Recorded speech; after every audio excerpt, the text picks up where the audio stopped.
আসসালামু আলাইকুম। সবাইকে আমি আমার ইউটিউব চ্যানেলে স্বাগত জানাচ্ছি।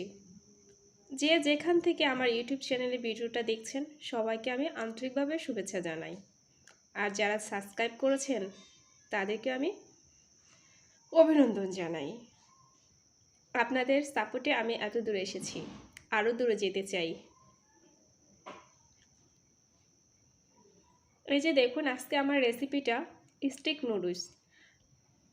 যারা নতুন রাঁধুনি তাদের জন্য আমার এই নুডলসটা রান্না খুবই উপকার হবে। প্লিজ কেউ স্কিপ করে দেখবেন না, সম্পূর্ণ ভিডিওটা দেখবেন, তাহলে বুঝতে পারবেন আমি কিভাবে রান্না করেছি।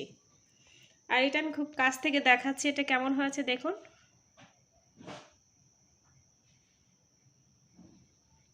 দেখতে যেমন লোভনীয়, খেতে কিন্তু দুর্দান্ত সুস্বাদু। আপনারা ট্রাই করে দেখুন, বুঝতে পারবেন।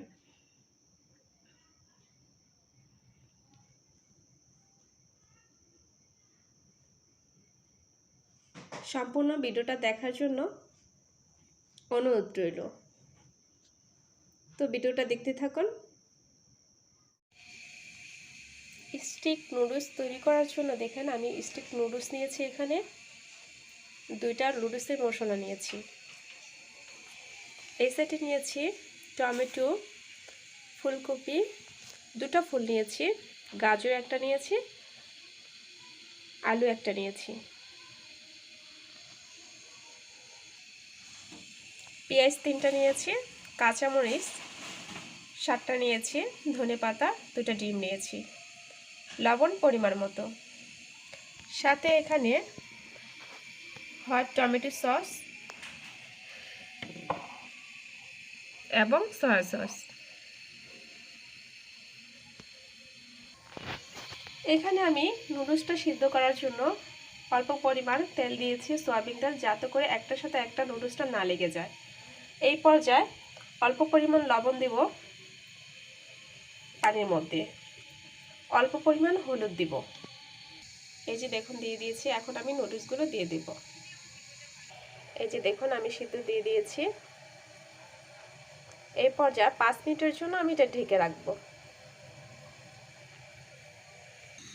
এই পর্যায়ে দেখুন এখানে আমি একটা প্যান বসিয়েছি, এটার মধ্যে আমি আলু, গাজর এবং কি ফুলকপিগুলো দিয়ে দিব। এই পর্যায়ে সিদ্ধর মধ্যে পরিমাণ মতো লবণ দিয়ে দিব।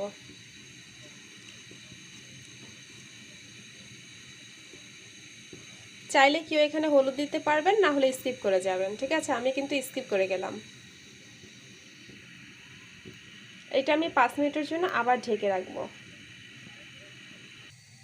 এই যে দেখুন গাইস, আমার এটা সিদ্ধ হয়ে গেছে। এখন আমি এটা তুলে ফেলবো।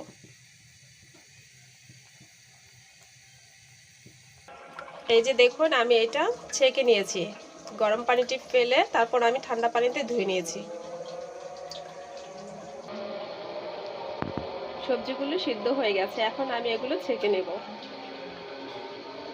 এই যে দেখুন সবজিগুলো আমি পানিগুলো ঝরিয়ে নিয়েছি।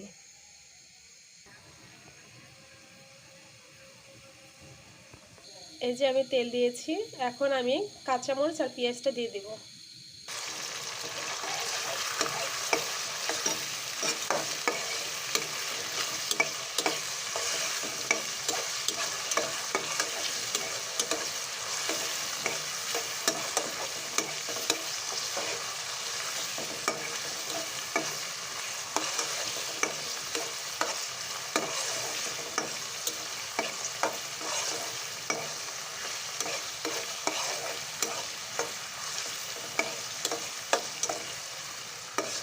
পেঁয়াজ আর মরিচটা হালকা ভাজবো, আমি কিন্তু সম্পূর্ণটা ব্রাউন করব না।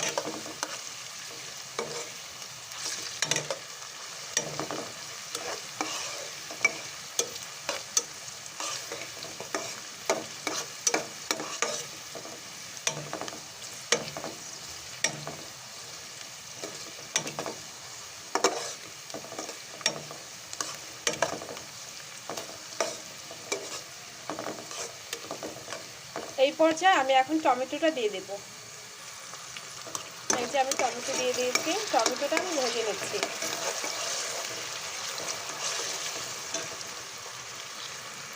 এই পর্যায়ে লবণ দিব, কিন্তু লবণের পরিমাণটা কম দিতে হবে, কারণ আমি সয়া সস দেবো এবং কি আমি সেদ্ধর সময় লবণ দিয়েছি, তার জন্য লবণের পরিমাণটা কম হবে।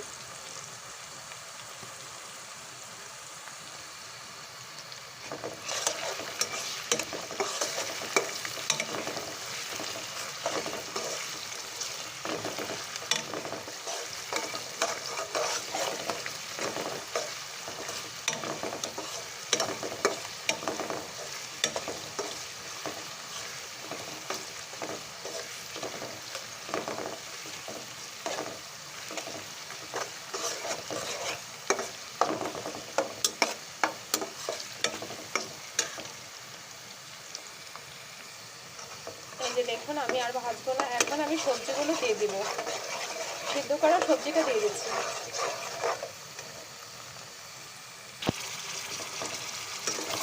এইটা হালকা আবার ভেজে নেব।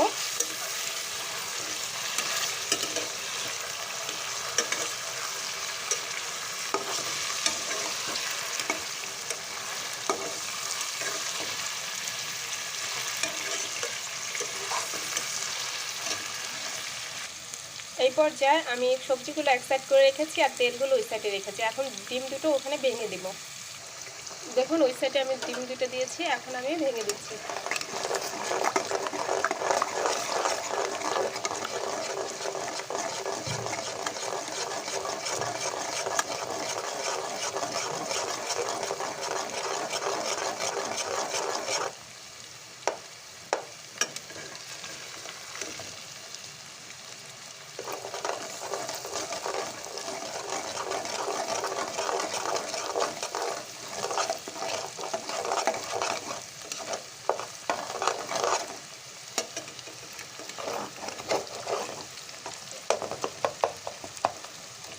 এই পর্যায়ে সবগুলো উপকরণ একসাথে মিলিয়ে নেব।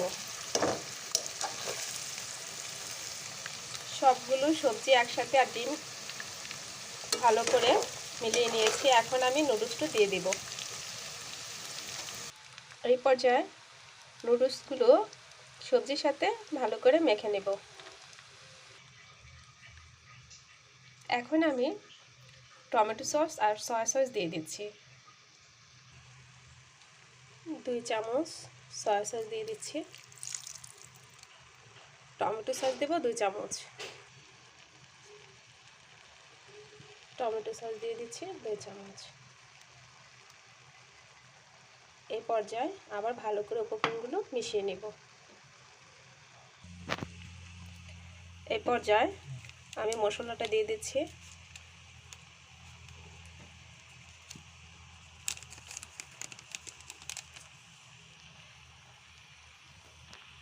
এই পর্যায়ে ধনেপাতা দিয়ে দিচ্ছি। গাইস আমার স্টিক নুডলস রান্না হয়ে গেছে, এই যে দেখুন। এই যে দেখুন গাইস আমার স্টিক নুডলস রান্না কমপ্লিট হয়ে গেছে। আর এটা কেমন হয়েছে আমি খুব কাছ থেকে দেখাচ্ছি।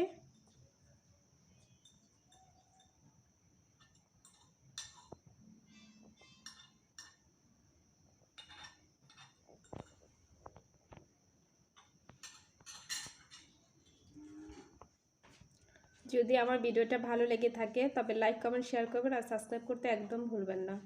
সাবস্ক্রাইব করে আমার ইউটিউব চ্যানেলের পাশে থাকবেন। ধন্যবাদ সবাইকে।